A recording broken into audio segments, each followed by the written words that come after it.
The views and opinions expressed in the Golden Boot podcast are those of the speaker and do not necessarily reflect the views or positions of the Golden Boot podcast as a whole. Y'all ready to get rolling? Quiet on the set.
Hey, welcome back to another episode of the Golden Boot. It's your boy Pooh Bear. I got my man Aunt Petty Murphy in the building.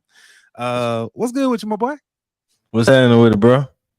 I forgot we got some bops for our intro music, man. I forgot about some of these, but I also forgot to unmute myself, but we played it off.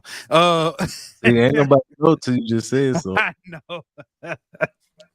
Hey, I was trying to hold that note. I couldn't hold it that long. But man, what a show we got. I said it before the show. God is definitely a Golden Boot fan. Why else would he give us Texas A&M and all the foolishness on the night? We got Texas A&M coming on. We definitely gonna have to talk about it with our guests. Looking forward to it. Former player at Texas A&M. I got to find out the years he played so I can see how much I hate him before he get on. Right, but right. But nah, man, I'm looking forward to it. Definitely gonna be a great episode. Talking football. We'll be able to talk, you know what I'm saying, about the baseball stuff, talk about that situation a little bit. EA Sports, man, what are y'all doing? What is really going on?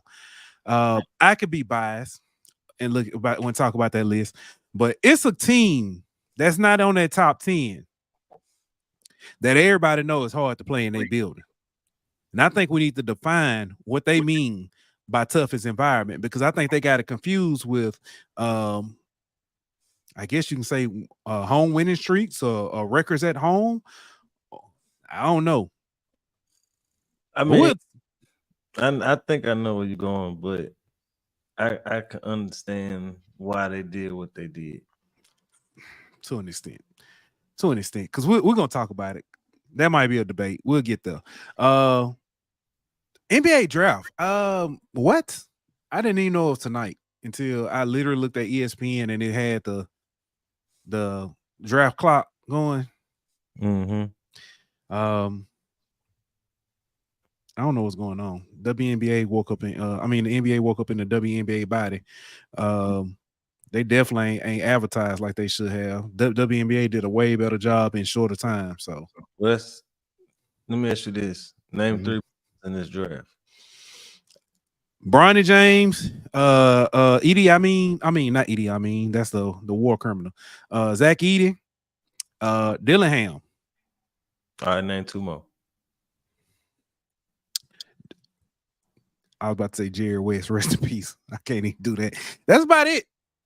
Matter of fact, the first pick I saw when they named the first pick, I said he got to be from overseas. I ain't even know that he got to be from overseas. The first two picks was from France, and then like pick 5 or 6 was from France. France got 3 top 10 picks. First time in history that a country other than the United States has had 3 top 10 picks. But man, let's go ahead. Give a shout out to our sponsors. We're gonna talk about this NBA draft when we get back. Shout out to betonline.ag. We'll be back in 1 minute. BetOnline.ag is your number one source for all your sports information, stats, news, and scores. Get the latest odds, lines, and player injury reports for this year's NBA and NHL playoffs. BetOnline is always your sports information headquarters. This season, we have you covered for all your sports wagering needs. We have everything from NBA, NFL, MLB, and NHL to golf, tennis, UFC, and boxing. BetOnline is the fastest and easiest way to get your betting info, including live betting options and your favorite casino and card games that you can play right from your home. Head on over to betonline.ag today or use your mobile device to get in on the action. Be sure to use the promo code BLEAV to receive your 50% welcome bonus on your first deposit. BetOnline, where the game starts.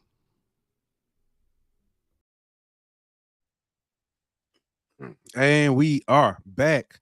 NBA draft, like we said. First, like you said, first pick, Zachary Rezarcher, I don't know. Shooting forward, small forward from France, goes to Atlanta. Right after that, the DC Snipers, Washington Wizards, whatever they call now. Picked up Alex Sarr, power forward from France. Houston at number 3 took Reed Shepard from Kentucky, shooting guard. And then UConn's point guard, Stephon Castle, went to the San Antonio Spurs. We had a G League sighting as Ron Holland II goes to Detroit. And power forward from France, Don't even try. TJ, we're gonna say TJ Salon. Donovan Clingan went to UConn. The big center that battle with Edie went to Portland. Dillingham went to San Antonio to join Castle. He has been traded to Minnesota. Well, there you go. Zach Edey at number 9 went to Memphis. Cody Williams from Colorado went to the Jazz. That's your top 10. That's your top 10 so far. So he's been traded to Minnesota. Yeah, him and Ant Edwards in the backcourt is kind of exciting. A couple interesting picks, though. I mean, Sarr was projected to be the number 1 pick for a long time, but apparently he didn't want to go to Atlanta, so Atlanta moved on to. He didn't want to go to Atlanta? Nah, apparently he didn't want to work out for him and stuff like that.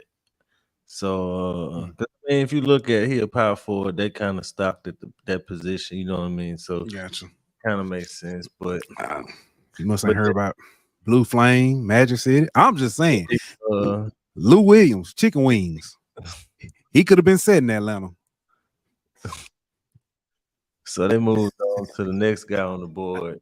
I know I messed you up with that one. Even though he French as well. Yeah. Then Sarr goes 2, which kind of everybody saw that coming. Reed Shepard to Houston is interesting because they got Jalen Green, they got Fred VanVleet. So where does he kind of fit in within the backcourt situation there?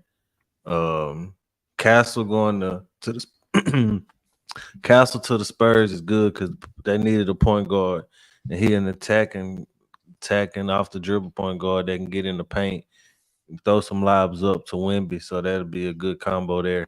The other guy from France, I don't know nothing about. Clinging to Portland is interesting, considering Portland last summer just traded for DeAndre Ayton, former number 1 overall pick, who was kind of like ready for his chance to showcase his skill set since he finally left Phoenix, where he was kind of an afterthought in the offense. as far as being the number one, number two option. And then a year after he gets traded to Portland, they'd use a top 10 pick on a guy at his position. So it's just interesting for his future and how that's gonna play out there. But yeah, the Dillingham and Edwards, him coming off the bench in a role we obviously saw him in at Kentucky this year. Microwave off the bench, being able to score in bunches and from all over the court.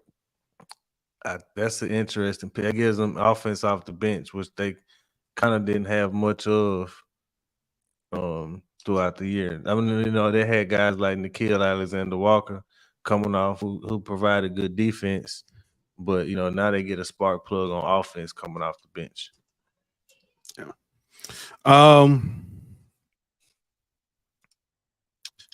Anything surprising so far, in your opinion? Not really. Okay. Do the Lakers? Let me ask you this before you ask your question. Okay. Number 10, the number 10 overall pick played for Colorado this year. Mm-hmm. Does Shador go higher than 10 overall? I figured Travis Hunter will, so I'm gonna just ask Shador.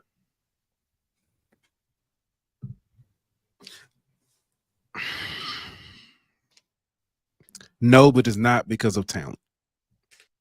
I think that I don't know if there's going to be. It's going to need a quarterback.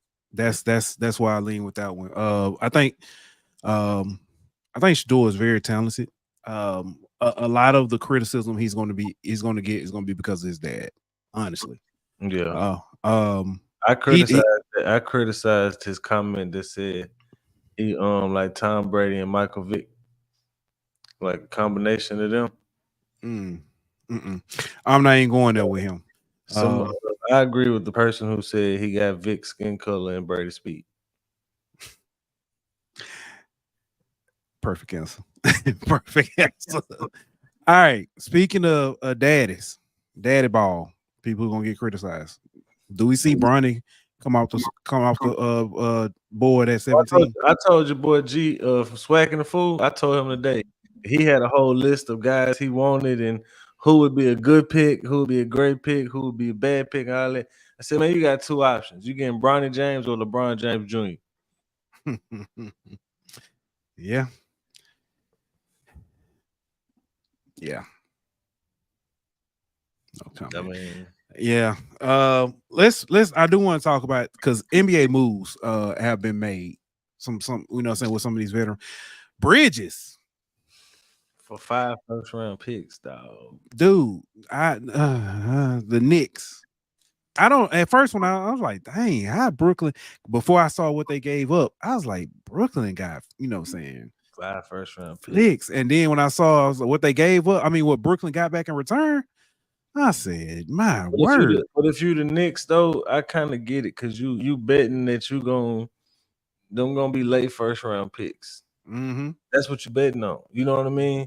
You betting on the fact that look how you was one game away from making the conference finals with an injured team this year. You know what I mean? You add Bridges to that. You betting on the fact that you can be an Eastern Conference final.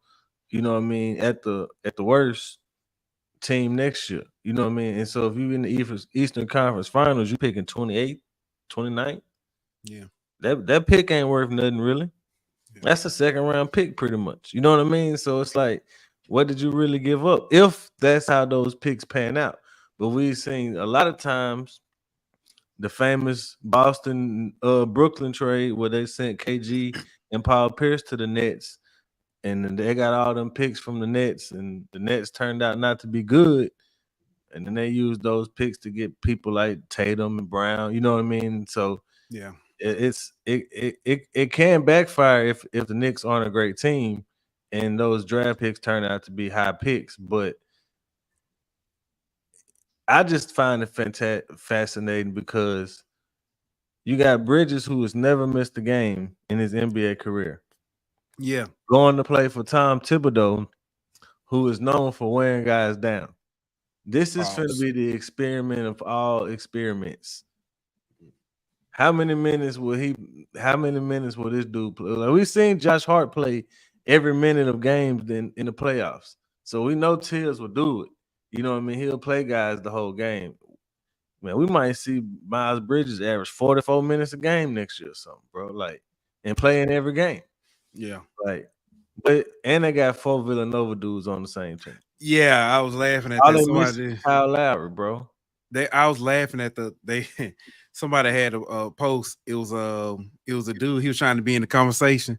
They said that's how Julius Randle gonna be, because all they're gonna be talking about stuff. Yeah. He was like, y'all remember this? And so They tell you, they need to go get Kyle Lowry, bro. That's making all the Villanova people in the league pretty much. That's hilarious. All right, man. We previewed and talked about this in the opening. EA Sports dropped their top 10, or I think it was more than that, but I know they did a top 10 of their toughest stadiums. I think that's what it was. I put it in our graphic too. Let me bring the graphic back up. Toughest stadiums to play is how they're gonna rank it in the So I got some issues with it. I got some issues with it, and it's funny because, like I said, I know we've got the, you know what I'm saying, our man Jay Arnold, you know what I'm saying, will join us shortly. They've got Texas A&M number 1. How the hell are they number 1? So I'll say this: to Texas A&M, there is a tough stadium to play. I don't think they're number 1. I agree. I think that I do think they're top 5, even top 3. I give them that.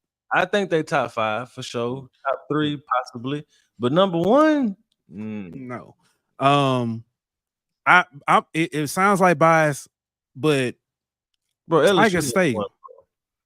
Tiger Stadium. Like, until somebody else has multiple earthquakes caused because of their crowd, like, it's Tiger Stadium. It was it's literally nicknamed Death Valley because of Bear Bryant, which we're gonna talk about a little bit later too. But Bear Bryant, he gave it the nickname, said that's where opponents' dreams go to die. He literally said that. So I think, you know, as we said, and it might be some bias, but LSU at number 1. Bama is not number 2 on this list. Bama was a tough place to win, but it wasn't because of the environment. Nick Saban, bro. It was Nick Saban. Yeah. I can't do that. I think Beaver Stadium, Penn State, is a little too low. Yep. I think Ben Hill Griffin Stadium is too low. I would agree. The Plains, Jordan Hare, not on your top 10. What is going on? What is going on? How? Nope. Because, all right, so historically, it might be on your top 10. Mm-hmm. But they're not using forever to determine this. Okay. They said that they went back to like 2020. You know what I mean? Like, even doing that. Look, but look, and they hold on, because I got the numbers right here. Hold on. Mm-hmm. In the last 3 years, they are 12-10 at home. Look at the scores of the games. I don't care. You aren't winning at home. If I can go in there and get a win, it ain't a tough place to play. I disagree. I understand what you're saying. There's some factors in there. You got 8 of those wins being Akron, Alabama State, Georgia State, Mercer, San Jose State, Western Kentucky, UMass, and Samford. First of all, don't disrespect Samford and Alabama State like that. But I'm just saying, did I name a Power 5 school? I get that. What are the scores in some of those Power 5? And I get what you're saying. But my point is, if I could, you might give me a tough game, but if I could go in there and win, the environment. So, and this is why I look at it. Of an environment, they be getting upsets. But I can't say that they can't. Let me justify this. Having terrible coaching and bad teams should not penalize them. I get what you're saying. It's hard What you basing it off of then? I'm looking at some of those teams that Auburn has had the games. LSU, 2 years ago, it was a one possession game. Auburn being a 4 or 5 win team. Hold on, let me finish. Auburn being a 4 or 5 win team, playing against the national champ runner ups and having to go into overtime for that game. That's fair, but that's fair. If I'm not mistaken, but did they win them? They didn't win them, but because on that same note, look at last year's, not last year, 2022 LSU team. Mm-hmm. They were 9-2, went to a bad Texas A&M team and lost, which is a tough environment, though. But that's my point. I'm not taking that away from environment. They lost.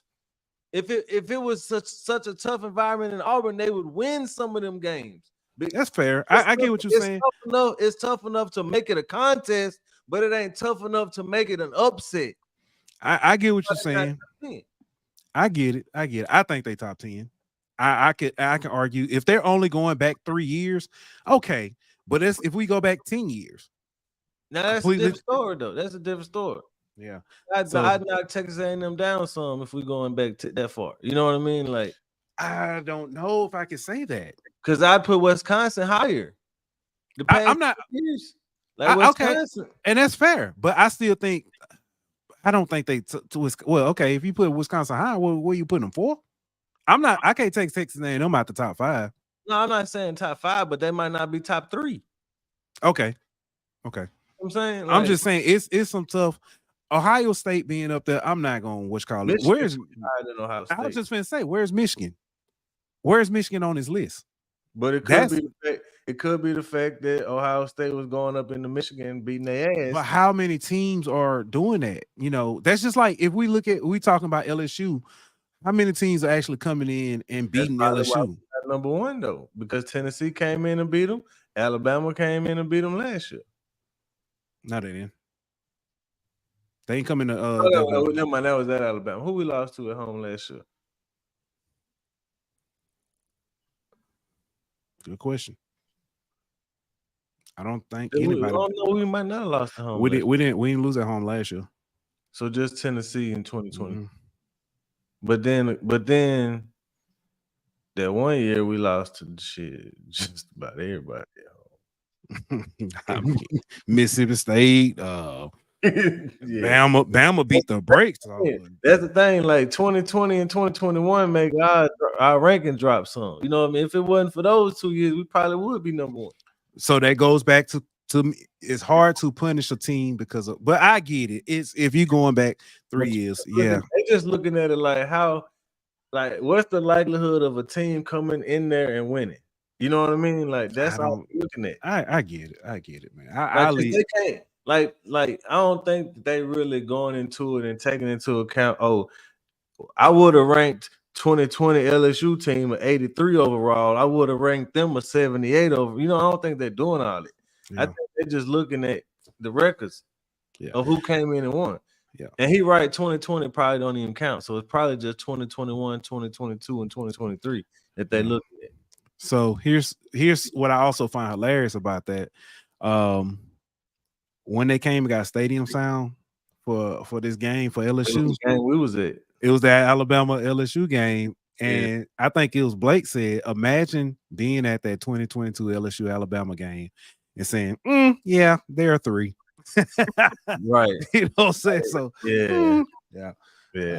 But man, let's go ahead and get to our guest, man. I wonder they're gonna have us storming the field on the game. I hope so. I was trying to be in everybody's camera. I had people doing the second line. We was 2-stepping until I realized. I said, no, I didn't even realize I had lost my wallet at that point until I realized, where is Daniel? And then I was like, dang, my phone dead. I can't even call him. Hey, I got sad. Like, hey, I was looking around. I'm sad puppy face.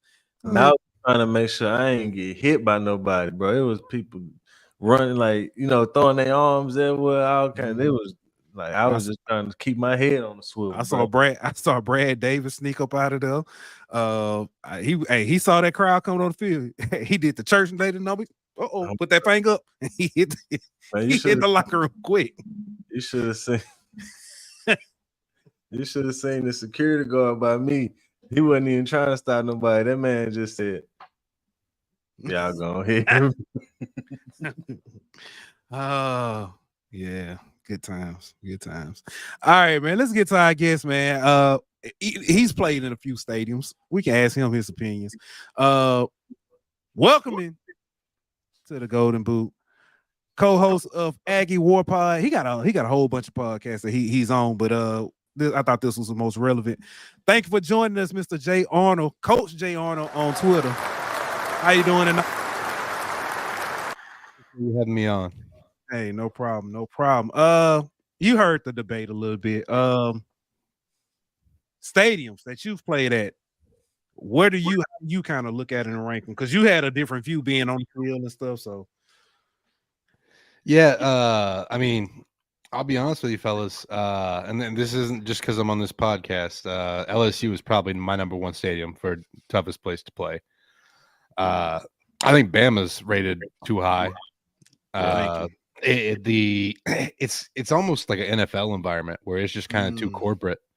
Like, and that could be because they're just too used to winning at this point, to be honest. But and price the average fan out probably. Yeah, and it gets quiet in there at times at a BDS. And I didn't play there, but I did get to go to the whiteout at Penn State last year. Beaver Stadium has to be in the top 3. Yeah, I agree. That's a no-brainer as well. I would have Tennessee and Neyland Stadium up there higher. I didn't even think about. I forgot that, but I agree. Yeah, especially when they're good. Yeah. Like I think Jordan Hare is a tougher place to play than Bryant Denny. Like I would have all these places higher. Again, I think a big reason that Alabama's been so successful at home is really Nick Saban. I don't think that's too hard to argue with there. I was kind of surprised Michigan's not up there. Same.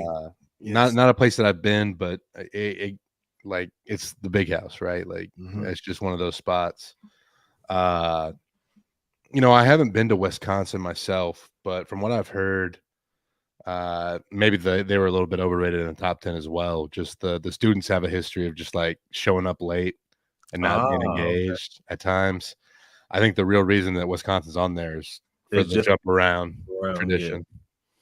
And then another one, and it's tough because they haven't been good lately, which hurts it a little bit. But Virginia Tech and Lane Stadium, is one that I think deserves a little more mention. Because like a night game at Virginia Tech when they're good, and you hear Enter Sandman, that place goes wild. Especially on like a Thursday night or something like that. They always used to play on a random weekday night, and it'd always be like Miami or somebody. It'd always be somebody like that come in and they just blow them out. That crowd be going crazy with Sandman playing. Oh, the dog. Oh man, man. That is an underrated place, though. I forgot about Virginia. Yeah, and if we're just talking about like a tough place to play. Not necessarily because of the crowd, but like you think about Wyoming, just because of how high up it is at elevation. There's a reason why Texas Tech struggled up there, right? Like they've beat some Power 5 teams that have Missouri, Kelly Bryant, Missouri. Yeah. I mean, shit. Texas played up there back in the day. They had oxygen masks on the sideline for the team. Like that's and obviously that's not what the game is taken into account, but just like from a toughest place to play perspective, like that's real shit. Let me ask this. I wouldn't say top 10, but probably honorable mention, 11 to 15 range. What about Mississippi State cowbells and all that? Not necessarily, win, but just the cowbell and all that kind of. Yeah, man, I hated playing there. I got my bell rung when we played in 2014. It was the DAC squad, so that was a real good Mississippi State squad. And let me tell you, those cowbells when you have a concussion, not a fun time. I can imagine. Yeah. All right, but when we kind of jumped in, kind of heavy in the water. I'm sorry, I ain't mean to cut y'all. I'm good. Go ahead. No, I was gonna say, thank you for we said thank you for joining us, coming in and stuff. Tell us about yourself. I know former player and stuff with Texas A&M, but tell us about, what kind of got you going and kind of doing the pod thing. Yeah, man. I mean, really, it just goes back to my playing days. I played football at Texas A&M. My first year there was 2013. Uh, and I'd always done some like writing stuff through like high school. Just had a really good English teacher one day. She got me into writing, and really, I started doing blogs and things like that, and it just kind of carried over into podcasting. And I've been lucky enough to have some opportunities. So some people that have given me a chance to dip my toe in the media world, and you know, I enjoy talking ball like that. That's just what it boils down to. Is I enjoy talking about it. I like hearing perspectives on it. It's it's a joy to be able to just talk the game with folks who are passionate about it. What position did you play, man? Defensive lineman. You know, I played defensive end my freshman year and then moved inside to tackle. And you know, I have a funny story about that, man. I was real glad I got moved into defensive tackle because we played against Auburn in 2013 and trying to play the zone read against Nick Marshall at Auburn. I mean, I was fast, but Yeah. that's a different kind of speed. Yeah. We'll talk a little bit more football, but and I said when before you came backstage, the Lord really loves us because all this stuff, saying shit hit the fan, Texas A&M, and you were coming on tonight. I know you're not necessarily a baseball guy, but man, what in the world, Schlossernagel? Man, I it's wild. This whole story. Apparently, he signed the deal to go over to Texas before the postseason even started, which is crazy. And I don't want to get into all the rumors and everything, but there's a connection there. Chris Del Conte, the athletic director at Texas, was the athletic director at TCU. Ross Bjork, who had hired Coach Schloss at A&M, moved on to Ohio State, and I think there was some, maybe some things behind the scenes that he wasn't happy with the new administration there. But man, I don't know, going out like that and just kind of the way he went out, at the press conference, tearing into the reporter, and then less than 24 hours later, he's getting announced as the head coach. I like. Here's the thing about elite college athletics, and I'm sure you guys know this, is most of these head coaches, like there's a level of ego and narcissism there that you just kind of have to be successful. So like I wouldn't put any of these guys up on a pedestal if I'm a fan. Very few are what we would call like role model people. Great coaches, like they're great at what they do, but I think really like you just got to kind of come to expect these things, and maybe that's why I'm not mad. Like it still leaves a bad taste in my mouth. Obviously, you leave less than 24 hours after losing a national championship, and you go to the biggest in-state rival that A&M has. Like I'm not happy about it, but again, this is just you kind of come to expect it. Like it is business at the end of the day, and you got to just kind of move on and crack some.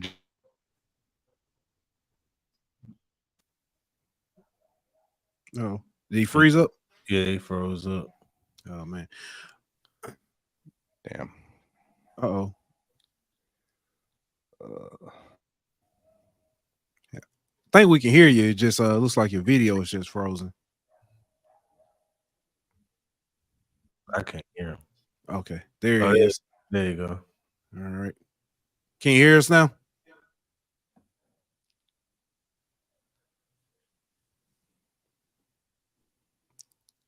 All right.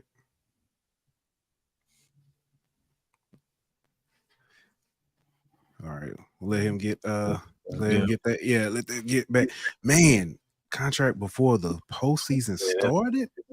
Yeah, that's crazy. But see, I heard obviously there's a connection between him and the AD, like he mentioned. All but right. Here he is. All right, can you hear us now? I got you, fellas. All right. Yeah, hey, no problem. It's all good. So I heard that obviously there was a connection between him and the AD at Texas, but I also heard that it was like 10-year, 3 million a year type contract guaranteed. Do you think that A&M would have been willing to match something like that?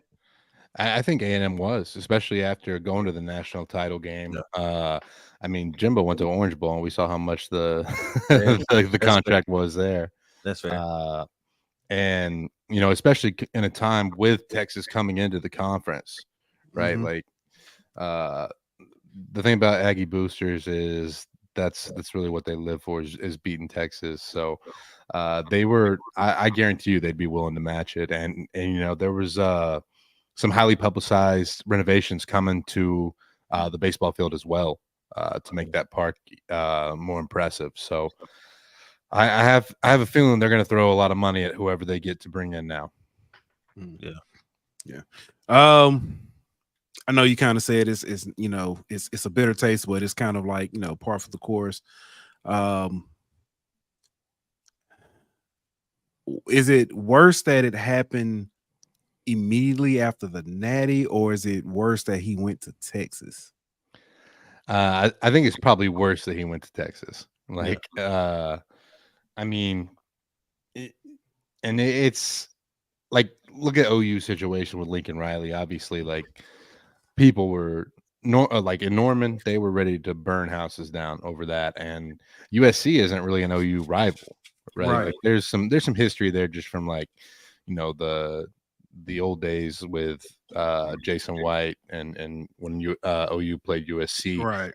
But it's not like it's a rival. To leave for the biggest in-state rival, I think makes that so much worse than just leaving after playing for a national championship. Yeah, to me, obviously don't have a dog in the fight, but to me, I understand making the move if you because of the relationship with with AD, the money, whatever, I understand that. And the timing of it, while it isn't great, I mean, in this day and age, the longer he waits, the bigger he is behind the 8-ball at Texas because of recruiting and things like that. So he had to go ahead and make the move. Whether it sucks, but that's just what it is. My biggest issue is after the game when he's asked about it, he didn't just say I'm not leaving. He attacked the guy who asked the question, and then he brought the whole I took this job at A&M to never take another job. I lost my family to get and all that you could have saved all that, bro. You made it worse on yourself by doing all that spectacle.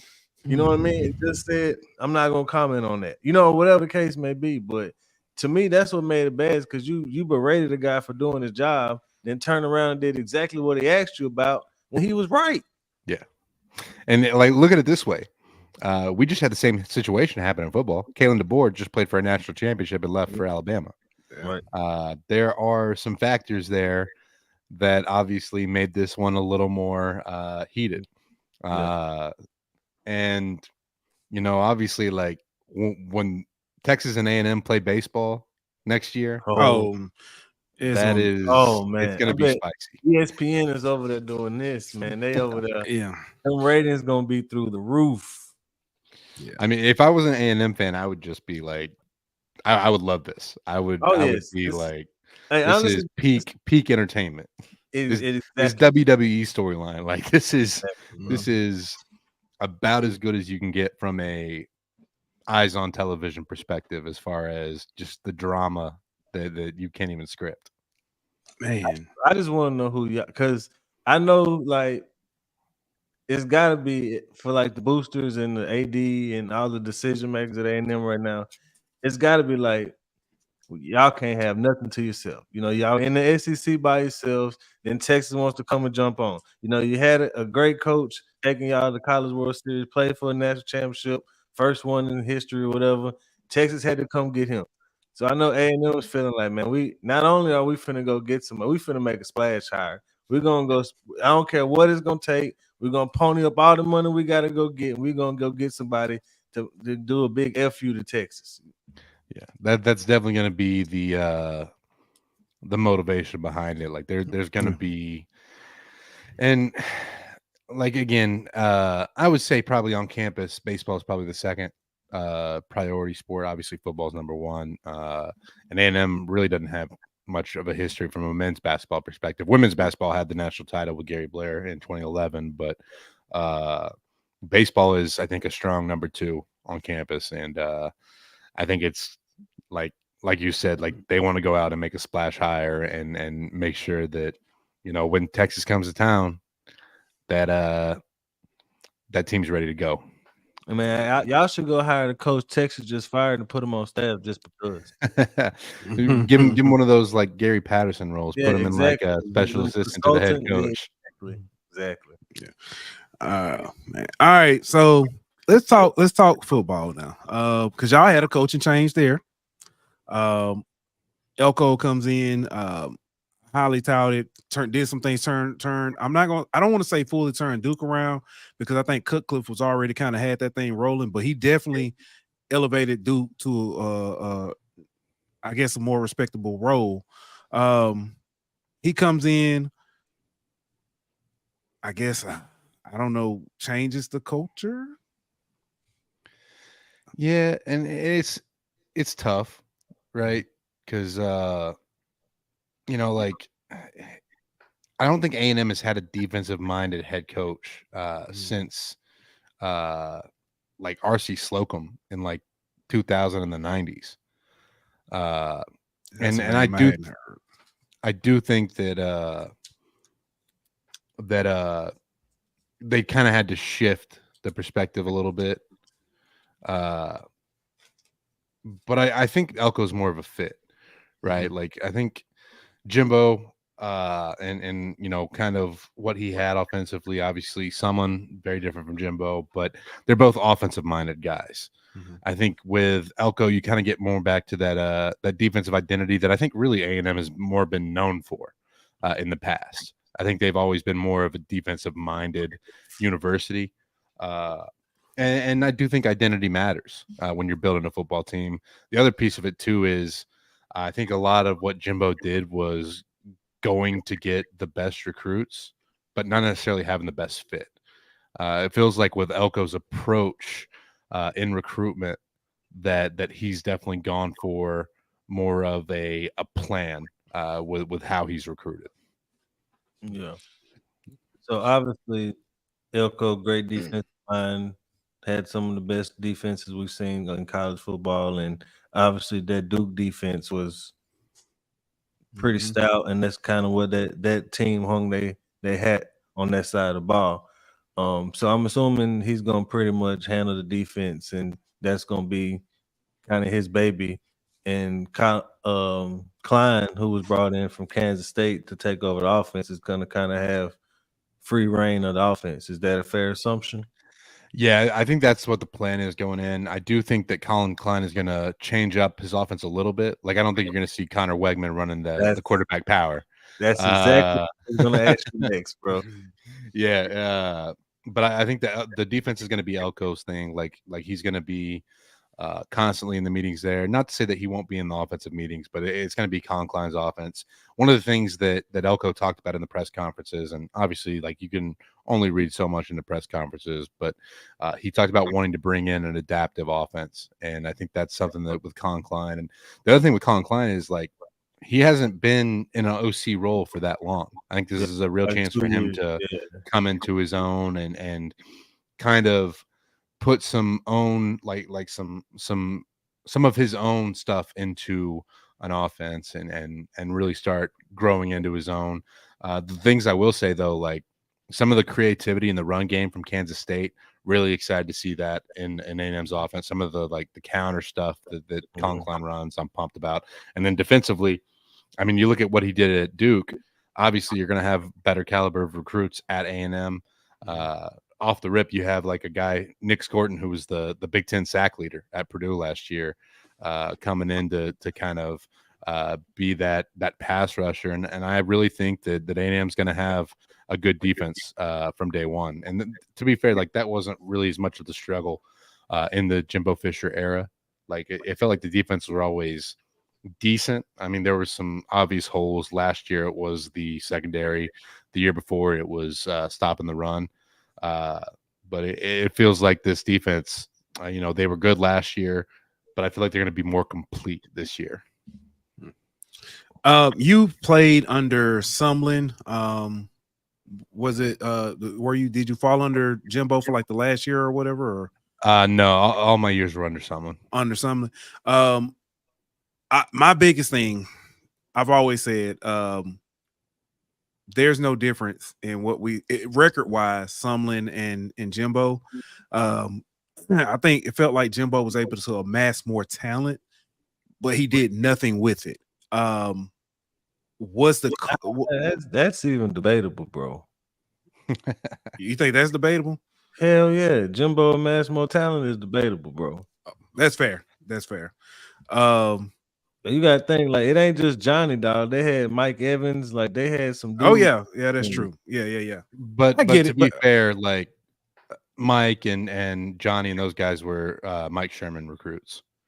Okay, that's fair then.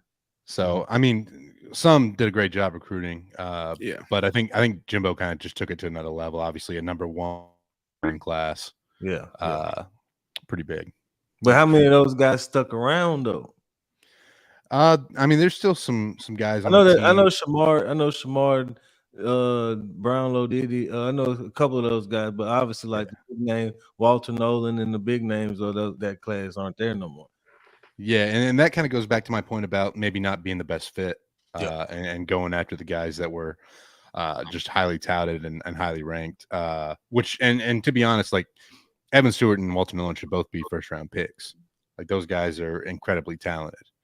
But you also have like Connor Wegman, right? At quarterback is a very talented individual. We obviously haven't seen him live up to the hype yet. I think a big part of that is the offensive line play, and he obviously hasn't been healthy. But yeah, I mean, I think from a pure talent and recruitment standpoint, what Jimbo Fisher did was pretty impressive. But now you have to develop. Yeah, and I think that's another part of why Mike Elko has been brought in. Yeah, and I guess that was leading to my question: what was the ultimate downfall, in your opinion, of what we saw? There was it the not being able to develop, not living up to expectations? Because at one point it felt like he didn't care. Yeah, I think part of it is the failure to develop, but I think another big part of why Jimbo Fisher wasn't successful is the failure to adapt. I think offensively, it just took him way too long to make changes that he needed to his system. Got less miles. Yeah, very, very similar in that vein where it was an outdated offense. Yeah. And the other piece of it is it's a very complex offense. And when you have so much roster turnover in the day of the transfer portal, I think you want a simpler offense. I think you want to spend less time in the playbook. And I mean, from what I've heard, like there's pages and pages and pages of that offensive playbook that made it really difficult for guys. And at the end of the day, like you have to, like, yes, you should have a system, but you have to be able to adapt to the pieces you have. And I don't think Jimbo Fisher ever really changed that system to adapt to changing times and to the players that he had on the team. Yeah, that's a great point about the complex offense. But back to the offense, present day offense. Obviously, y'all got a great running game with Le'Veon Moss and those guys. And you mentioned the run concepts that Klein had when he was at Kansas State with Deuce Vaughn and those guys, that running game they had. Do you think y'all gonna be more run heavy, or what do you see the offense looking like? Man, it's tough because I think the offensive line struggles could play a role in whether A&M goes real run heavy or if they decide to throw it a little bit more. The one thing I think this goes back to, though, is some of the creative run concepts that Colin Klein has had. And obviously, again, you talk about talent levels. Theoretically, an offensive line at A&M is going to be more talented than an offensive line at Kansas State. You should be able to coach the guys up to perform well and be able to execute concepts a little bit better. But I think it's going to be more run heavy. But again, I think it could change depending on how the offensive line handles the adjustments. Yeah, and I know y'all lost some weapons on offense. Obviously, some to the transfer portal, and some graduated or ran out of eligibility. What do y'all look like on offense as far as skill position guys? Yeah, Noah Thomas at receiver is a guy that I think has a really bright future. He's 6'6" and he can run, right? Like if he can stay healthy, it feels like he should have a breakout year. You mentioned Le'Veon Moss, Reuben Owens, 5-star running back, was a freshman last year. I forgot about him. Yeah, I feel like he could be a real star there. A guy that I really liked in the transfer portal that A&M got, watching some midweek action, Cyrus Allen from Louisiana Tech, was a guy that I thought was really impressive. Going to be a good piece there. They still have Moose Muhammad, who has shown flashes of incredible. Don't even mention that. Don't even. And then Jade Walker, who was the Grand Valley State last year, he was a transfer from Grand Valley State, but came in and performed well right away. And he had a really big game in the Texas Bowl against Oklahoma State. So you have a couple guys in Jade Walker and Noah Thomas that are some of those bigger bodies, and then you have some of the guys on the inside like Cyrus Allen and a Moose Muhammad that are talented. And then you also get at tight end Donovan Green, who missed all of last season, was one of Connor Wegman's favorite targets his freshman year, and I think getting him back will be a big piece of the puzzle as well. Gotcha. Yeah, you mentioned some names. I promise you, I was hoping Moose Muhammad graduated somewhere in there. We just didn't hear about it. Man, that guy. Not only that though, like Le'Veon being from the Baton Rouge area, I think he's gonna be one of them guys who kind of like make it a point to play well against LSU. You know what I mean? Like always, yeah. You know what I mean? So like he one of the ones that no matter really what the record is for the team, no matter really like what they got to play for, whatever the case may be, when he play LSU, he gonna go out there and he gonna put up some numbers just because that's his home city, man. I got that feeling about it, man. Like I don't want to face him already, bro. Like yeah, he's one of those dudes for sure. Yeah. Before because I'm not asking for a number when I ask this. What does success look like for Texas A&M this year? Man, it's tough. Because obviously, like first year head coach, very challenging schedule. You kick off the season with Notre Dame in week 1. Like that's a tough game. You get the one thing I will say is that A&M gets most of their tough games at home. I think going to the Swamp's going to be tough, but like you get LSU, Mizzou, A&M, or Texas and Notre Dame at home. Like those are all very tough games. Honestly, I have all 4 of those big home games down as losses right now, and I think 8-4 is probably success for year 1. But you look at it this way, right? Like A&M, if they go into the last week of the season at 8-3 with the 12-team playoff, that last game of the season against Texas could very well be with some high stakes on the line. So I'll say 8-4 for now, but I think as A&M fans tend to do, those expectations will shift as the season goes on and as we get closer to kickoff. Yeah, I think y'all got a few games on y'all schedule that are like linchpin games that can kind of sway the way y'all season goes. Like that trip to the Swamp early in the season to start SEC play. If y'all can pull out a win there, I think y'all can easily get to like 7-8 wins. But if y'all drop that, I can see that kind of being a stumbling block for the season and kind of making y'all around 5-7, 6-6, somewhere around in there. Yeah, realistically, like A&M could be 1-2 after the first 3 weeks of the season with losses to Florida and Notre Dame. Like that's not out of the realm of possibility. The one thing I'll say about Florida is I just think that A&M is going to be better coached in that game. But man, like Florida always has talent, and they're always going to play well in the Swamp. Yeah. Yep. Especially my bad, Pooh. But no, that's you good. you catching Florida while they still have a little bit of hope in their season too. You know what I mean? Before they have that big gauntlet and all that. Like if they are able to pull off a win versus Miami early in the season, they might be still kind of confident and riding kind of high. Going into the Swamp there might be kind of tough. But if they lose to Miami, y'all might be what starts that skid and gets Billy Napier out of here midway through the season. Yeah. And then the game against Arkansas in Jerry World, for whatever reason, that game's always weird. Like, who knows what's going to happen in that game? Why do y'all play in like what's the reasoning behind it being in Dallas? So when A&M was still in the Big 12, they signed that contract to play at Jerry World, and they thought it was going to go away when we went to the SEC. And so, like, the first two games when A&M and Arkansas were both in the SEC were played home and home, but then Jerry kind of enforced the contract there. But thankfully, that contract's ending, so we're going to go back to home and home. It's the last year, ain't it? Being in Dallas. Yeah, that's what I thought. That's just it. Yeah. All right. I'm a shift a little bit away from football because I think a lot of our viewers will be upset if we didn't ask. What the hell is up with them damn yell leaders? Can you hear me? I don't think you hear me. Can you hear me, Jay? I think I may have froze up again, fellas. Uh-oh. I'm gonna try to back out and come back in real quick and see if that fixes it. All right.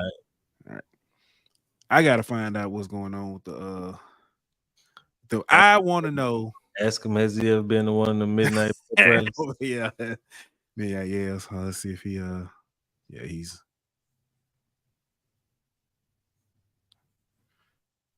all right. While we waiting on him, the Lakers just made a pick, and it's pretty damn solid. I hate to admit it, but Doc Connect. Okay, yeah, he should have been picked already in my. But obviously the Lakers need shooting. That ain't no surprise, or no secret. And y'all got a score, bro. He can, put the ball in the basket. Somebody that y'all need coming off the bench. Give y'all some scoring, give y'all some offense to where y'all don't have to rely on.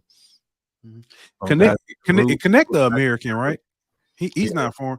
So I'm gonna ask this: Caruso, Austin Reeves, Connect.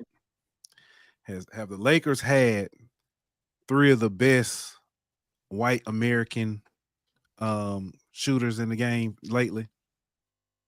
What? Well, Caruso, I wouldn't consider him a shooter. Well, not shooter, but basketball. I guess you say basketball players. All right, can you hear us now? All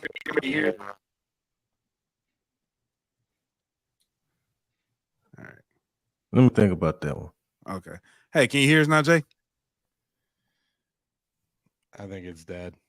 I think my internet's just dead. Okay.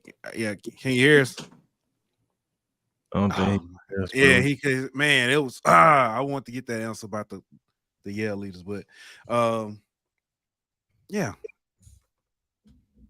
I think it's good. But man, listen, I enjoyed them coming on. We didn't get to ask the what's called EA Sports question. I mean, the college football question either. But yeah, he missed some few. Now that I think about it, missing some. Who we missing? I mean, I know Grayson Allen is there, but Tyler Hero is one, and Duncan Robinson, yeah, Chet Holmgren. I don't know why I don't know why I thought Chet was like he from Minnesota. Why I thought he was from like somewhere else? Because his name Chet in the Slovakia or something. I don't know. TJ McConnell, Kevin Herter. Yeah, Herter is. Pritchard. I ain't think about Herter because Herter, well, his Atlanta days. Yeah, Peyton Pritchard. Yeah. I ain't say the only three. I said three of the best. Caruso is up there as one of the best. I'm not as big of a fan of Austin Reeves as a lot of people are. Really? I like Reeves. I mean, you're a Laker fan. Well, I like his game. It's a lot. It's people on the Lakers team I don't like though. That's fair. That's fair. So I mean, I think like, how can I explain this? I feel like he a solid player, but if he was on any other team, nobody would talk about him. that's fair. That's fair. It's kind of a Lakers bump, just like if you was in exactly. If you play for the New York Giants, you'll get a exactly. I got you. You know what I'm saying? That's so fair. I feel like he's elevated in some rankings and stuff because he played for the Lakers, and not like if you talking about the top three, probably like white players in the NBA. I don't know why we're talking about this. Is such a crazy. I was just because Connect got picked up. I know. I'm just saying. I never thought we would be talking about this tonight, but like I wouldn't either. I didn't know it was an NBA. I didn't know it was an NBA draft. It's gotta be Chet, Tyler Hero.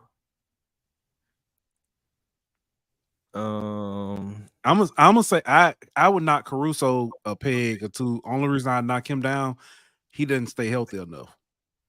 Since he's been in Chicago, he's been. I like him. I think he's up there, but he always hurt at this point. Fair. That's fair. But yeah, that's something. That might be. It might. Might have to look that one up. Reeves and Caruso battling for that 3 spot. Unless you consider Dante DiVincenzo white. He not. Well, I don't still think he's number 3, but he is he. I thought it was mixed. Is he? I don't know. I thought he was. I could be wrong. With light and white, what does he mix with? I mean, he's just. I mean, like he could be just mixed with pale and. It's the haircut. That's the haircut. That dude. Then his name Dante though, bro. Like, his name DiVincenzo. Yeah, he could be mixed with black and Italian. This ain't the Bronx Tale, bro. All right, I got another one for you. Ain't he from New York? I don't know where you from. I'm just saying that don't make sense. Yeah, it does. Here we go. Since we just talked about Schwarzenegger. Oh, nah, dude from Delaware. I should have known that. When I seen he was from Delaware. No comment. I don't think there's no black people in Delaware. Delaware State in Delaware. I said what I said. All right. All right. We just talked about Schwarzenegger. You know what I'm saying? His kind of betrayal. Other moments of no loyalty in sports.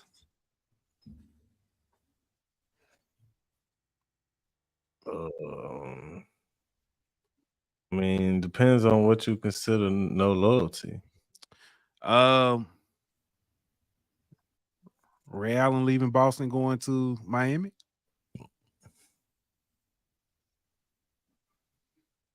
Kevin Durant leaving OKC to go to Golden State after losing 3-1.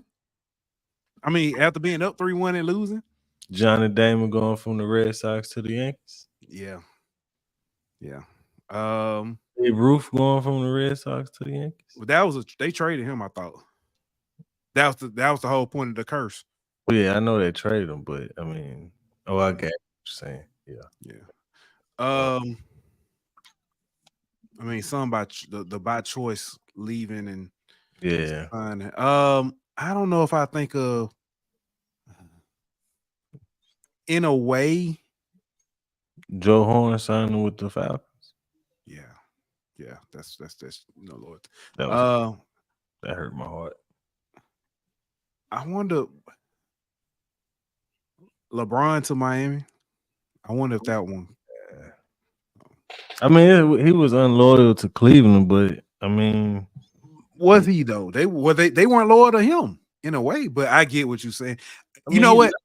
I'm gonna tell you. So like, it's if two parts to that. If that's the case, then like Ray Allen in Boston, like how because he won now, him leaving is unloyal. Like, what makes it different? No. A lot of people had a problem with him leaving and going to Miami. I understand that, but I'm saying like, I'm not. I can't say LeBron to Miami. I think was a kind of a stretch, but I will say the Cleveland fans to LeBron when when him leaving, burning the jersey and stuff, all that. I mean, he left. What they supposed to do? Not burn the jersey. That's like. But what had he done for them? What had he done? He tried. He took them to the finals. Did he win a title? He didn't have no help that first time he went. He didn't. I didn't ask you about no help. He literally gave them relevance. I didn't ask you about all that. All right, that's fine. Did he win a title? He got them 2 number 1 picks back. Did he win a title? No, but you asked what he did. I'm telling you what he did. So if he didn't win him a title and then he bounced on him, what they supposed to be happy for? Well, thank you for making us good for 5 years, 7 years. Appreciate you. I mean, it would be different. Like, you notice the second time he left, nobody burned jerseys. Yeah. Because he had gave him something that I was like, okay, you brought us something. We understand why you leaving, bro. Mm-hmm. He left the second time the same reason he left the first time, which is ironic. No, he left the second time because he wanted to go start all this media shit in LA. That too. And he wanted to go play at a better school. Yeah. All right, man. Let's get out the silly. We get ready to get up out of here. The NCAA came down with a ruling yesterday. Assistant coaches can now coach. Yeah, yes, assistant coaches. Analysts can now coach. Yeah, they now can coach on field. I'm just glad this ruling didn't happen 10 years ago when Nick Saban's school of rehab of coach clinics was going on. My goodness. Because he would have had 7 former head coaches out there coaching on his staff. Mm-hmm. So the crazy thing about it, I know the rule says they can't coach, but we've seen coaches, analysts coaching. Yeah, Bush, you mentioned Bush Jones. He used to be on the sidelines coaching during the games. Yeah, I think this is a practice thing though. You talking about practice? You're not supposed to coach during practice or the games. I thought they could be on sidelines. They can. They're not supposed to be coaching. I mean, you can't define giving instruction. If you showing, you know what I'm saying, you said if I'm sitting there showing you, you know, saying your pass block, hey, move your hips this way, do this. You can't be doing that. I mean, that ain't.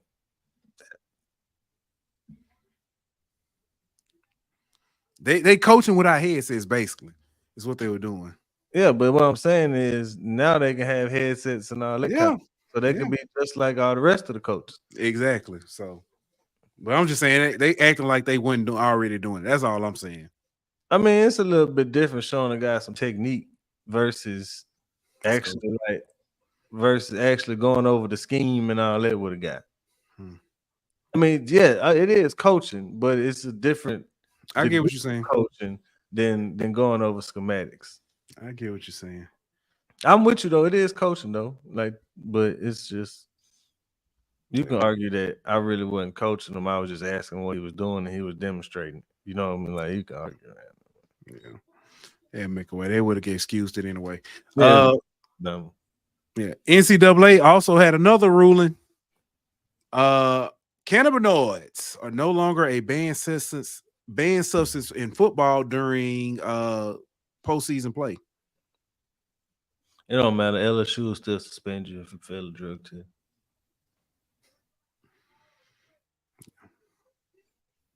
Joking, but not joking. Like, Yeah. I wonder if they changed that rule though. I mean, we've been hearing rumors they're not going to enforce it or whatever, but I think they just changed the punishment, and you no longer miss games for it, but you other penalties. Gotcha. I would assume that would be the case. Yeah, it's gonna be interesting though. I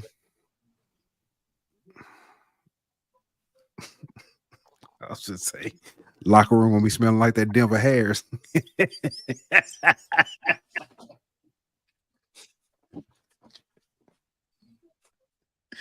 That man was ahead of his time. Y'all just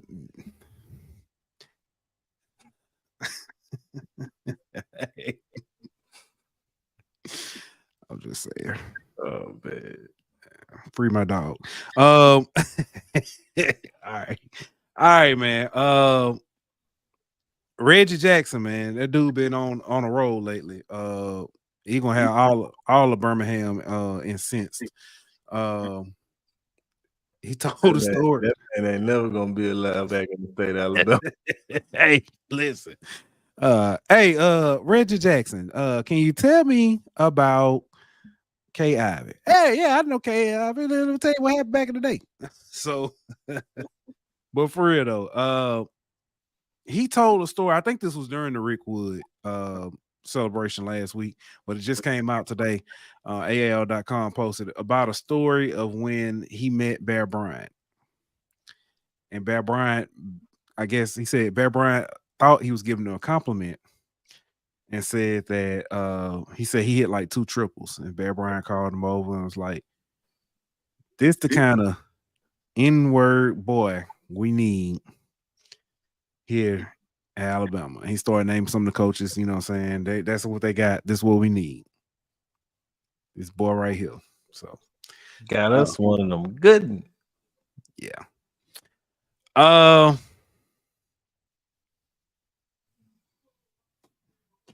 don't know what else to say. Like you said, he ain't gonna be allowed back in the state. All I'm gonna say is it's nothing surprising. This don't shock me at all. At all. We all know that it's no secret that Bear Bryant had some of the most melanated challenged melanemic. That's what we like to call melanemic. Melanemic. That's a good one. They had some of the most melanemic championship teams of all time. And he would have been perfectly fine, in my opinion, keeping it that way. Up until he ran into a man by the name of Sam Bam Cunningham. And it was on that fateful day that Bear Bryant sat down on that bench after Sam, I think, scored 4 touchdowns on him and said, we got to go find us one of them N-words. You know what made it worse about that? I didn't realize it wasn't that Sam Cunningham did it by. Do you know that the quarterback, the other, and he wasn't just Sam, but Sam. Sam was the man that day. One who ran over him. Yeah. It was the entire backfield. Yeah. But yeah, it was at that point he knew he had to go get him some. Yeah. Pause. And that's why the Alabama program was integrated. Not because Bear Bryant was just such a stand-up guy. You know what I mean? Like, so that's why I'm not surprised that bit by him saying that Jesse Jackson was a good ninja. So I do want to say the stories around here say that Bear Bryant scheduled that game on purpose. Say he was trying to integrate the team, but boosters and fans wouldn't let him. So he scheduled that game. They got ran over, And that's why I for to be fair, I'm just gonna tell you what the rumor was around what the story is in these parts. Yeah, I'm just telling you the stories that I yeah. Oh yeah, I was taught that same story. So and then somebody, no, that ain't how it happened. What had happened was I would have loved to see some of his teams versus Eddie Robinson team.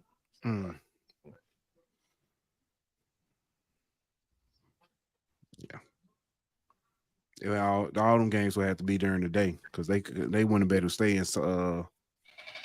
in Tuscaloosa.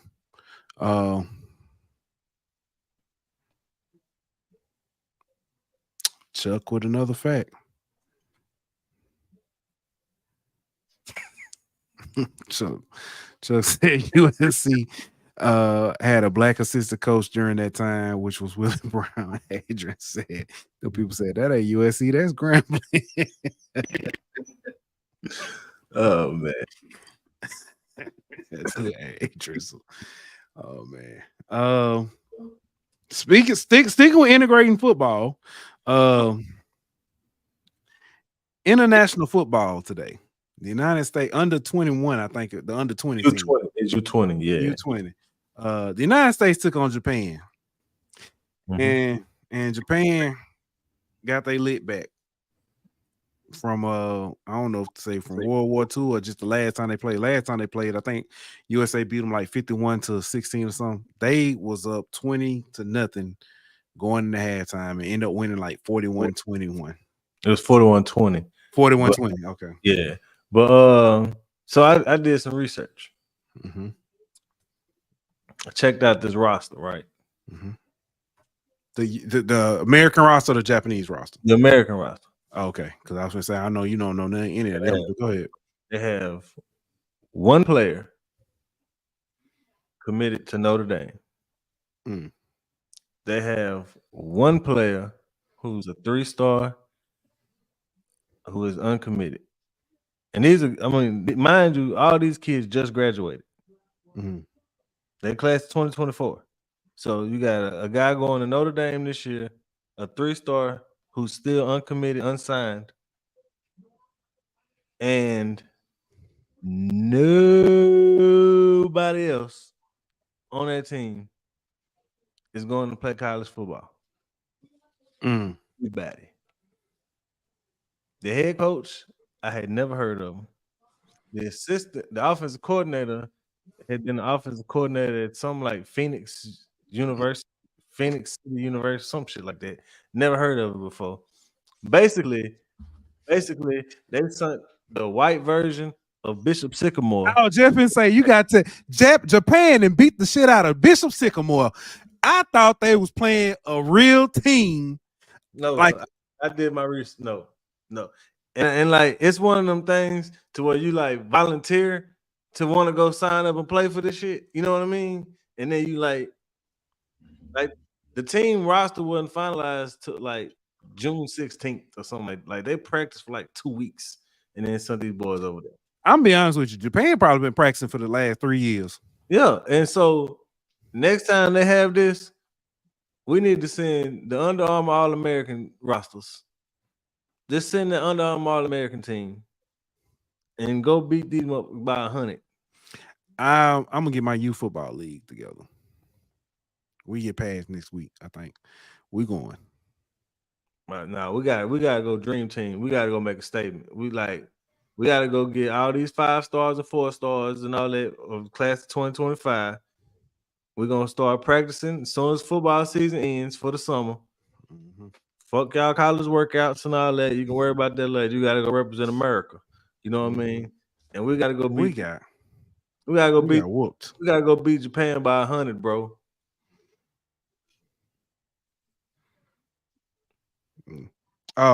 Jay sent the message. His internet completely went out. It's all good, bro. Tell him when we get him on during the season, we'll ask him about them yell leaders. But the equivalent to this was whenever the United States beat Pakistan in cricket a couple weeks ago. We can. That's what we get. We going trying to spread democracy, learning new sports, playing stuff. I'm gonna say. Let me say this: when I was at South Alabama, and we used to do intramural football, they used to be playing cricket over there. Hey, them dudes get lit. Them damn, PJ. PJ said, "Oh, That's a good one, my boy. that's a good. That's a good one. Good. But yeah,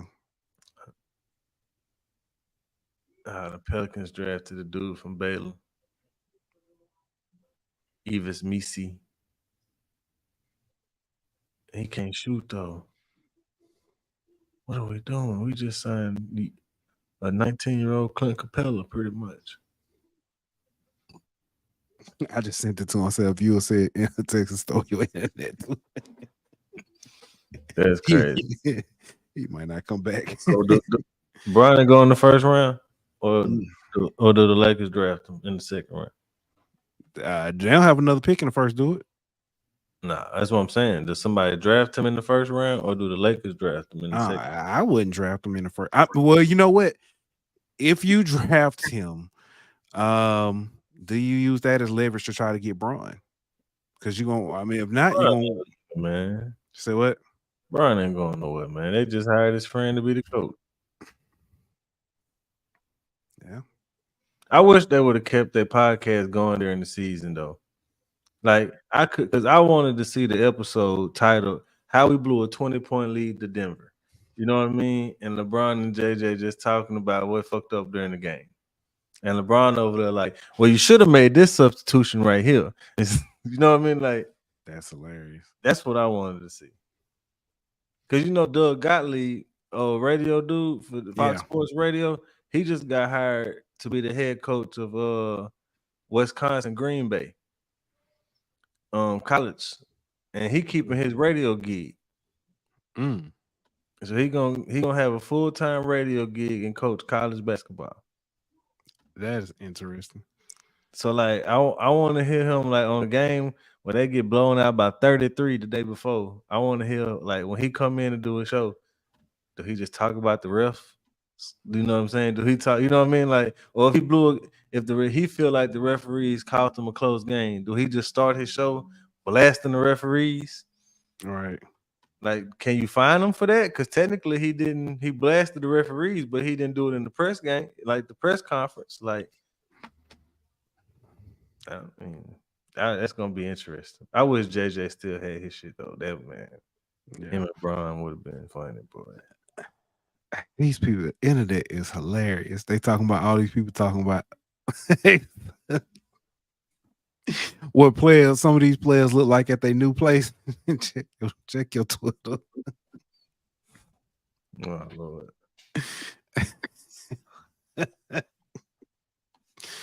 Oh man, they talking about Dr. Connect pulling up. They got that picture from Napoleon Dynamite. Oh man. I can't, you know what? It's funny. Tomorrow I'm laughing. This HBCU related. So Lights On posted Jackson State schedule and said how many games will they win? And G responded to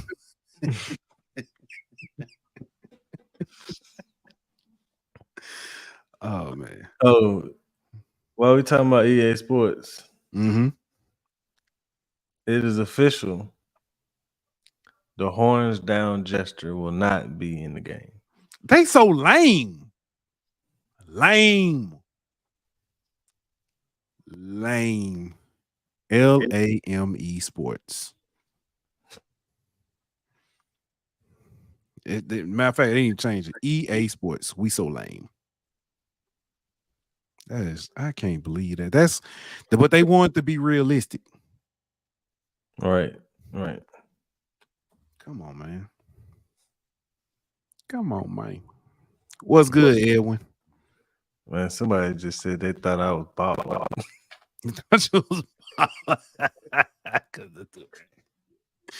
That's funny. I think it's funny that you said Dante DiVincenzo is mixed. His That's name. what I do with Miss Man. He said he I don't- I just looked up a picture of him, and that dude definitely is like not mixed. yeah, it's the haircut. He went to Villanova with all them dudes, Yeah, and he was like, let me take him my boy, go to the barbershop with us, and it changed his life. man, that dude, mama named Kathy, and his dad named John F. DiVincenzo. Yeah, That dude is definitely not black. My bad. yeah. Well, he definitely top 3 then. He top 3. I've never heard that. Newark, Delaware. I've never heard of that. Yeah, That's where he was born. So that's what the white black people live. I bet I'm glad there wasn't no HBCU people watching whenever I talked about Delaware State like that. that was it. What that? Never mind. I really should have said that about Bluefield though. Like if I'm being honest, man. Like they don't want That's true. That's true. They are it's predominantly white. predominantly white HBCU. HBCU. West Virginia State too. So it's West Virginia that ain't got no black people. Gotcha. Randy Moss, that was it. That was it. Hey, he got up out of there. All right. Everything he ran Bluefield State is 10% black. West Virginia State is 11% black. That's crazy. We didn't talk about it. The roast of Tom Brady. What that happened? It was, oh man, that was a couple months ago. Yeah, that was a long time ago. What's wrong? Okay. Yeah, but man, it was good. I enjoyed it. Yeah, it was straight. I watched the Texas A&M football schedule real quick though. Yeah, I watched it on the plane. It was hilarious. Yeah, that's what we didn't do. Okay, Notre Dame Loss. McNeese Win. Florida. I'm gonna give them. That's a win. That's one of the ones. That's one of the ones I say can go either way. I'm gonna tell you how that game is going to go. It's going to be just like the Miami game.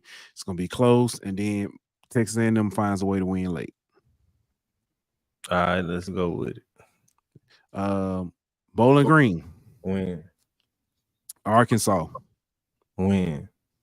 Missouri. Loss.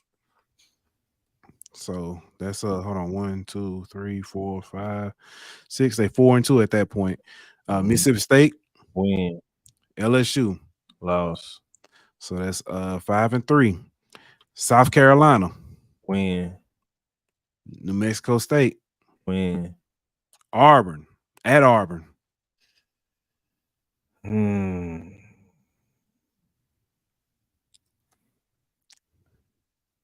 I think they got a better team than Auburn. I think Auburn get them. You trust Peyton Thorne? I trust what's the coach? Hugh Freeze. Peyton Thorne wasn't good against he wasn't necessarily good, but he played a decent game against us. But did they beat us? No, but they're better this year. So is A&M.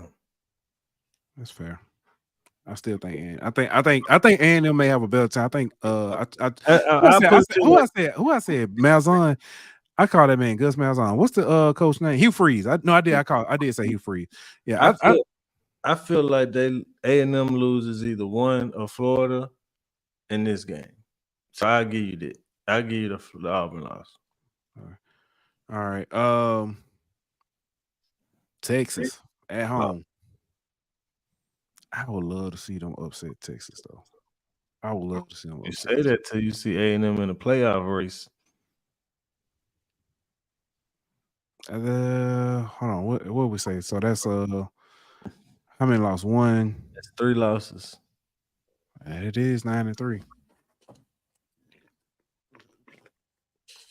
That's 9-3. Well, that's 4 losses if they lose to Texas. Yeah. Oh yeah. That's 8-4 then. 8-4, 9-3 if they beat Texas. 8-4 under Elko this year will be a huge win. I agree when he was talking about that. You know, what I'm saying that'd be a successful season. Yeah. That could be a huge win for him. If the only thing is they ain't really got no big wins. They got all tough losses. You know what I mean? All losses in their biggest games. Mm-hmm. But if they was to beat a Notre Dame and go 9-3, somehow, like if they was to lose to Florida, Auburn, and LSU and beat Notre Dame, shit, that's a successful season. Yeah. Let me ask you this. I know we ain't talked to Florida, but this guy brought up today. All right. I'm trying to see when we talked to Florida. I think we talked to Florida in like late July. I mean, we could bring this back up then, but why? No. I was just looking, previewing. Yeah, we got Alabama on Sunday. We talked to Florida and on the 24th, July 24th, a month from now. So, but yeah, go ahead. A lot of talk is being made about Florida having the toughest schedule ever. Hold on, before I get to Florida, Texas A&M is not a possible 10-2 team. I don't think. Who said that? Danny. Oh, Danny. Yet again, another possible 10-2 team in the SEC, and I keep hearing 10-2 is a guarantee in college football playoff. All these 10-2 teams ain't getting in. I don't see Texas A&M being 10-2. I agree with you, and but simply because we just named 4 losses. Even if you take away Auburn, that's they got 3 losses, but we flipped. What game we flipped? We flipped to Florida. We gave Florida to them, yeah. So Gave them like, Florida. So, and that ain't even the same. Like a team like South Carolina can't beat them because they got to go on the road to South Carolina. Mm-hmm. So Florida schedule. They start off by playing Miami at home. Then they play Samford at home. Then they play Texas A&M at home. Then they go to Mississippi State. They have Central Florida at home. They go to Tennessee. They have Kentucky at home. Then they play Georgia and Jacksonville. They go to Texas. LSU at home. Ole Miss at home. Florida State at Tallahassee. What's so tough? I mean, they've got 3 of the toughest games. Well, all the tough games in the back end. They could literally. They got that, like that back end. That Georgia, Texas, LSU, Ole Miss, Florida State is tough. But you got 2 of them games at home, and one of them is a neutral site. And then, like, all your tough games are at home except for Texas and Georgia. Because I don't think Florida State is going to be as good as this year as they were last year. No, I agree with that. So you got Miami at home, A&M at home. Miami's not. I don't think Miami's going. I think Miami will be decent. I don't think Miami will be that good. I think they'll be better than they have been because I think they got a better quarterback than they've had. Yeah. But, so let's just say, but even then, Miami's at home, A&M's at home, UCF with KJ Jefferson is at home. They got to go to Tennessee. Okay. That's Tennessee, Georgia, Texas are their only road games besides Florida State. Mm-hmm. So, I mean, it's tough, but I feel like the fact that I think people are saying it's so tough just because they only have one group of 5 opponent. You know what I mean? Oh, who they got? Samford group of 5 now? Well, FCS, whatever. FCS, you know, okay. non-power. I get what you. They only got one cupcake game, that's so to speak. You know what I mean? Because like they got UCF, Florida State, and Miami as the other 3 non-conferences. All of them are Power 4 schools. Yeah. So I mean, I guess people looking at it like that, you know what I mean, and looking at it like they only got one quote unquote gimme game out of all their games. But I know we're not talking to them, and we might talk to them, you know what I'm saying, later on. What should we expect out of Mississippi State? Nothing. So, I mean, I get it, you know, on paper, oh, this looks so tough. Woo, but I'd be curious to see where all these teams end up ranked at the end of the season. yeah. Because I did some more research, and just three teams that I, off the top of my head, I remember being like, damn, they had a tough schedule, right? So 2019 LSU. Regular season, they beat number 25, and this is the final ranking, the end of the season. Mm-hmm. Number 25, number 6, number 14, and number 8 in the regular season. And then in the postseason, they beat number 4, number 7, and number 2. 2011 LSU beat number 5, number 23, number 25, number 1, and number 6 in the final rankings during the regular season. That just so happened to be the Big East champions, the Pac-12 champions, and the national champions that year that they beat during the regular season. Mhm. This one might be the one, though. 2019 Auburn. The final ranking, they played number 5, number 6, number 1, number 4, number 8 in the final college football play. Like the end of the season. In 2019? Yes. And what was their record against them, those 3 teams, or those 4 or 5 teams? Oh, I don't know, but that year they had a tough ass schedule. Yeah. 2019 Auburn. Let's see. They were 9-4 that year. They beat Bama. They lost to Georgia. They lost to LSU. They lost to Florida. They beat Oregon. They did beat Bama in 2019. They beat Bama. They beat Oregon. You said they lost to Georgia. Georgia, LSU, and us in Florida. Yeah. Like they played Oregon that year, Texas A&M, Mm-hmm. Florida, LSU, Ole Miss, Georgia, Alabama. Like the only thing that makes their schedule compared to Florida's this year is they played Tulane, Kent State, and Samford. So I mean, I guess when you look at it, that Georgia schedule really is tough because of all the Power 5 schools on there. Florida. Yeah, my bad. The Florida schedule is tough when you look at the Power 4 schools like that. But and see, I thought the same thing Danny said. But no, it could be argued that Notre Dame played a schedule like that almost every season. But Notre Dame usually plays 2 Group of 5 schools or 2 cupcake games every year, where Florida only has 1 this year. That's the difference. So yeah, I just want to see what these teams end up ranked at the end of the year, because I don't know how good Kentucky gonna be. I'm with you. It's a lot of teams. I think this is how good Florida State gonna be. Yeah, I could argue this is a down year for the SEC, but with the additions of Texas and Oklahoma, does it balance it out? Down year as far as what? Meaning, like, we may not have as many teams in the top 25 going into the bowl. I think I disagree.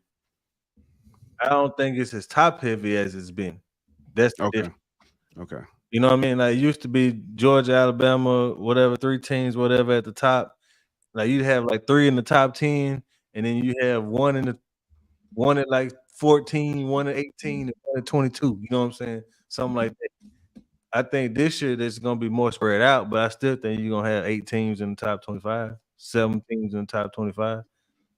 I mean, just look at the preseason top 25. How many you got? Is the preseason top 25 out now? Yeah, I think so. I hadn't seen it. Well, it might not be an actual poll. It might think it's the way too early hot people's predictions. The rankings, or it's like ESPN rankings. It ain't really like a like a poll that the media people do. Yeah. I think if you look at that, it's called the post spring top 25 rankings. I mean, you got Georgia number 1, Texas number 3, Ole Miss number 6, Alabama number 7, Missouri number 8, LSU number 14, Tennessee number 15, Oklahoma number 18. I don't know how many that is, but I mean, that's like 7 right there. So I mean, it's just like, I don't know. I feel like it's, and it might be more the same when you look. Ole Miss is one of the teams in the top now. You know what I mean? If they pan out to be like we think they could be, like Ole Miss and Missouri expected to be competing for playoffs this year. So let's just say you have Ole Miss, Georgia, Missouri, and LSU, Alabama as 5 teams trying to make the playoffs. That's pretty top heavy. Well, shit, I forgot Texas. That's 16. You know what I mean? Like it's still pretty deep. Yeah.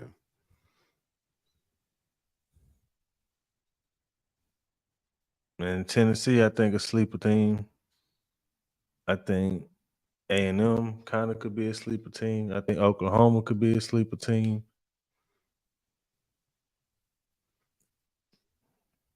I don't know about Kentucky, though. I don't know if they got a quarterback. I don't know about Brock Vandegrift. Yeah. Notre Dame got the easiest schedule I've ever seen Notre Dame have this year, though. Like, Notre Dame's schedule so easy this year. I don't, like, real talk, Notre Dame if they win 2 games this season, they might make the playoff. That's how easy their schedule is. So they start the season with A&M.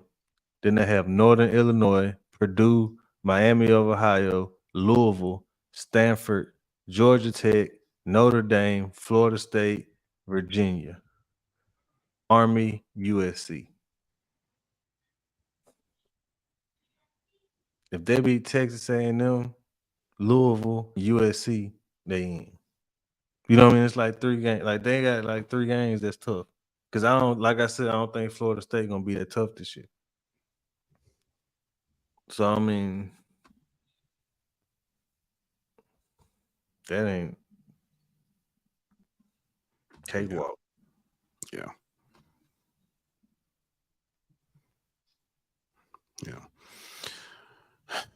Man. Let me ask you this before we go. Do you think if Brian Kelly would have known it was going to a 12-team playoff, he would have left Notre Dame?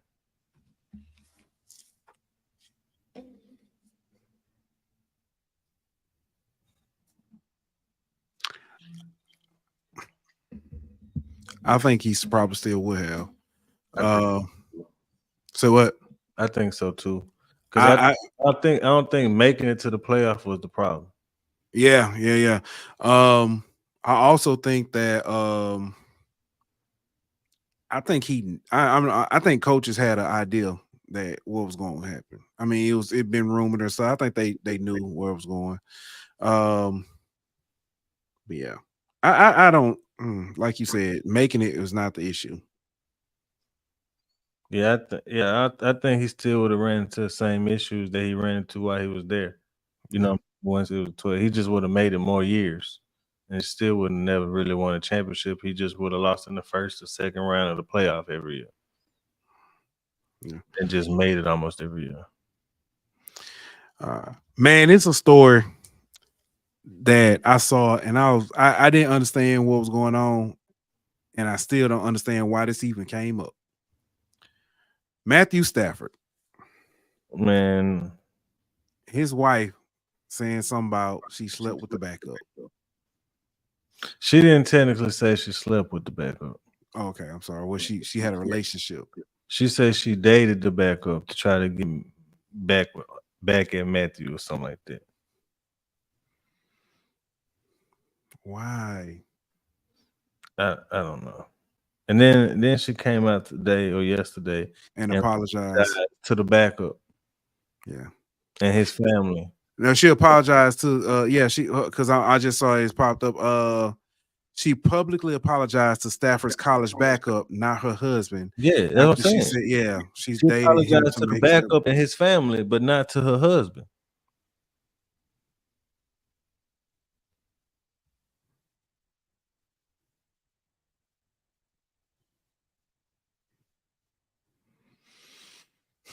Crazy. This must be a Georgia thing because I hear something about what's the one that just graduated? I'm not graduated. Stetson Benson said his wife or his now wife used to mess with Carson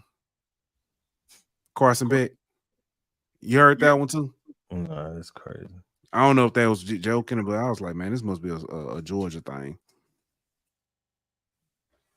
University of Georgia. Let me say that, not a state of Georgia. That's wild. But then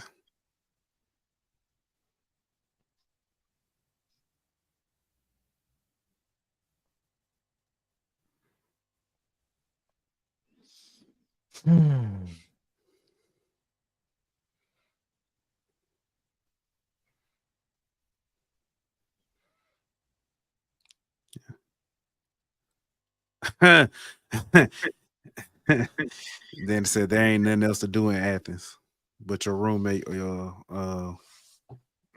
your roommate girl or your backup girl. Yeah. Crazy. Danny said she think he would have stayed like Lincoln Riley. So he would she said like Lincoln Riley, he would have had to go through the SEC Giants to win it, and we all know how that typically goes. I don't know. I disagree. I honestly don't think I think Notre Dame left. Oh, he would have left. Oh, okay. Yeah.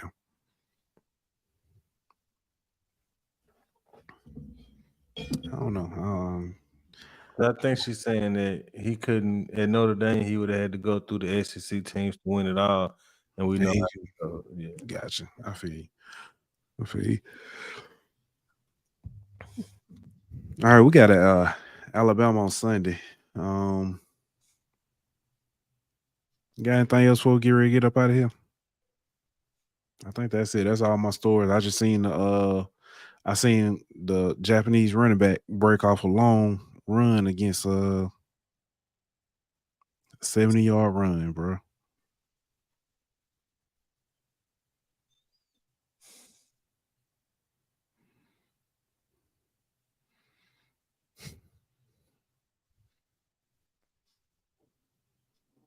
This look like the second half of the longest yard when the mean machine started beating the guards. Yeah. Man, bro, this.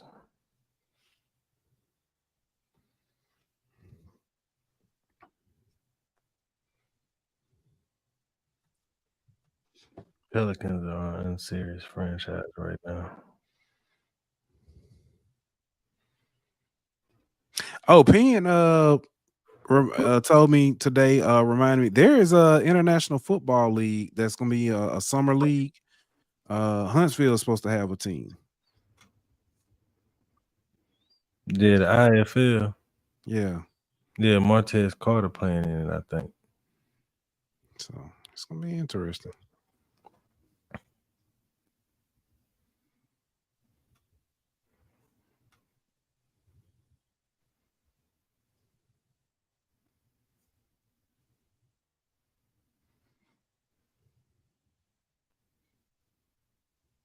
What in the world?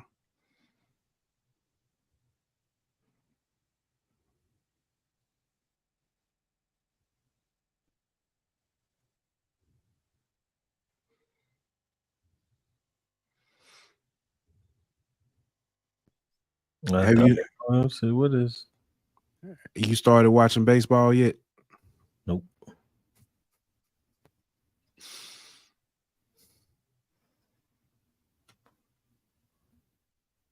I'm trying to see what type of league this is. We talking about the IFL? No, this the league Martez Carter in. I thought that's what it was in. I thought he was in the IFL, but it is the IFL. Yeah, go IFL. And no, that's the indoor football league. My bad. Yeah, okay. It's IFL but different. Different initials. I ain't talking about the Lynx. I don't like them. But you know who played tonight, huh? Who that? Is it Caitlin Clark against somebody? Nope. I didn't even check that out. Oh, I'm tripping. Today is not Thursday. Tomorrow. You know who plays tomorrow? Yeah. Wilson versus Angel. It's gonna be a good one. It's gonna be a good one. I don't think the game itself gonna be good, but it's gonna be a good, back and forth. Hey, yeah, the Lynx won the Commissioner's Cup.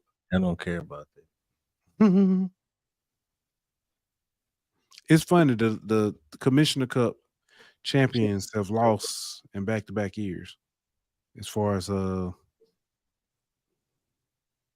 know what I mean. You talking about the reigning Commissioner Cup champions. You hush your mouth, Danny. Talking about the Sky will get slaughtered. Hush your mouth. Mm-hmm. Well, to be fair, the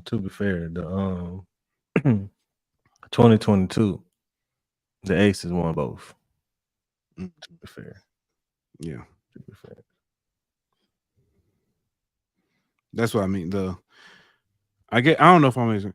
The reigning Commissioner Cup champions have lost the next year, lost in the Commissioner's Cup championship the next year. Oh, I get what you're saying. I thought you were saying they lose in the finals. No. Because that's what happened to the Liberty. Yeah, this year. Yeah. No.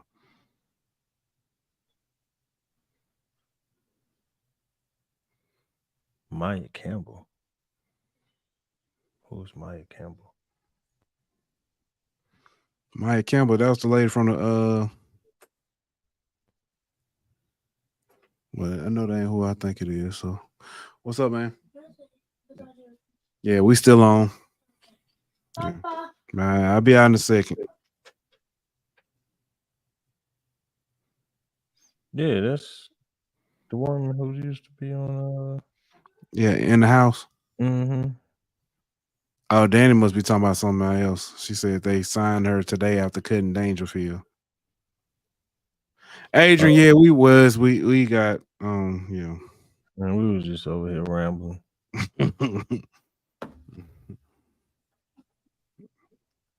Shoot, people must enjoy it though. Y'all got anything before we get up out of here from the chat? Never heard of Maya Campbell. I'm finna go look this girl up. I have not either. Only Maya Campbell I know is the girl from In the House that got hooked on. Yeah, she was on that stuff and then Yeah, she got clean. Then I think she got back on it. Yeah. Yana had cooked. Maya Caldwell. Okay. Oh, then it got us looking up. Yeah, it got me looking up the wrong people. Looking up Thrillers, former what Dan said that boy Chili Paul. Yeah. Spence, what up, big dog? What's good, Spence? It's been a minute, but have a good night as well, man. So I don't know nothing about her, but she played at Georgia. Adrian, tomorrow we got FAMU versus Southern. FAMU gonna have 3 people on, so I'm gonna make them designate a person to tell all their lies. Yeah, they got the whole ONG show coming on. God damn. Yeah, I know. Carlo Brown. Huh? It ain't scared. No, they one gonna tell lies about the administration. One gonna tell lies about $237 million. and the other one gonna tell lies about the season. I don't want to know about that basketball team. Yeah. We definitely gotta talk about that. I don't even know what we're gonna talk about with Southern. They got a new coach, new We'll quarterback. talk about how they missed out on the coaches they really wanted. Oh, we definitely gonna talk about that. Talk How about many did they really miss out on that they really wanted? That's what I want to know too. say that again. How many did they miss out on that they really wanted? Oh, that's a good question. Because I could think of two for sure. I got asked by FAMU and they whole hiring shenanigans period. That's true. That's true. So, yeah.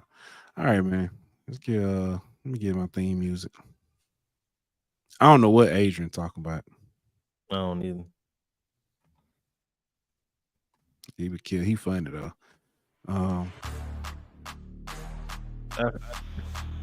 Tomorrow, I know he's from the Flame FAMU tomorrow. It's gonna be hilarious. All right, like that. We out. This show was presented by betonline.ag.